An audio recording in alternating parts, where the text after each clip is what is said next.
So my name is Sarah, and I come from Amsterdam, a city where everyone always cycles. And on this particular day I was cycling too, crossing the town, and I was excited because I was carrying a bag of which I only knew what was in there, and no one could fathom the content. It was a plain weekend bag, canvas, nothing special, but it was heavy, and I worried, what if I drop it and the content will spill? What will bystanders make of it? It would be the most mysterious traffic accident ever. I wasn't allowed to carry the content, at least not without a permit. But then again, they had called me to come and pick it up.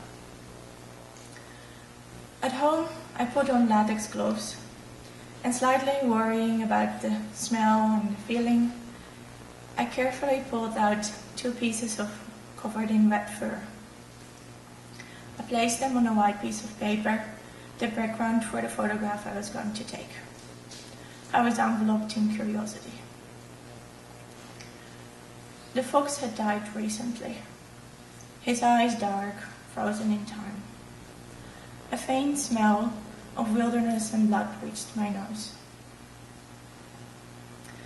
One paw was limp, but the fur was still perfect. I focused the lens and looked at the long red hairs with white tips at the tail and the tiny hair surrounding its eyes. The leather on his paws was worn, possibly of walking on man-made roads. So I love images, and I love colors, and I love details. And I love taking pictures and making drawings because it intensifies my experience of looking. And to look is to imagine. Often an idea and a thought process starts with an image. When I was a child, I lived near the ocean, and I believed that my father would come counting passing whales when he took a swim. A bit older, I spent hours and hours in a zoo drawing animals. And later, as a photographer, I made a series about dead animals in the city of Amsterdam. Taking these pictures gave me a lot of time to examine the animals, and I would discern more and more subtle details. Like 2 rats would have not the same size ears, and one bird that had only 1 leg. It turned out that the scar was actually of a previous incident and not the fatal one.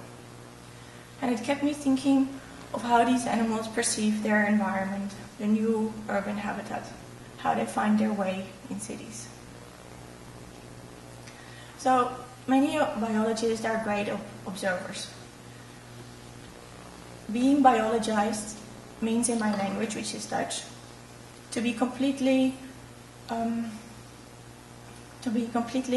absorbed by what it sees. So I'm easily biologized. I love to look for rules and patterns, and that is how I came to work in science. My current work is computer-based, and the screen doesn't have hairs, it doesn't smell funny, it doesn't drain me in salt water. But the ideas I need for my projects often start with an image. Reading about research other scientists do takes me on little adventures.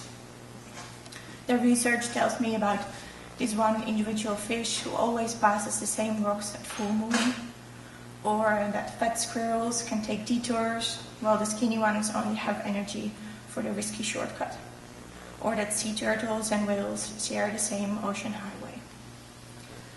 So, using mathematical models, this information can then be used to make a scientific conservation plan for moving animals. The fox died crossing a train track, taken by surprise, blinded by lights, cut in 2. Foxes actually like cities. They love urban food, but the roads remain major risks. And not only roads on land, but also in the ocean, like shipping lanes and fisheries, are major risks for marine animals. And spatial planning, the type of biology I'm in, tries to take into account the roads animals take.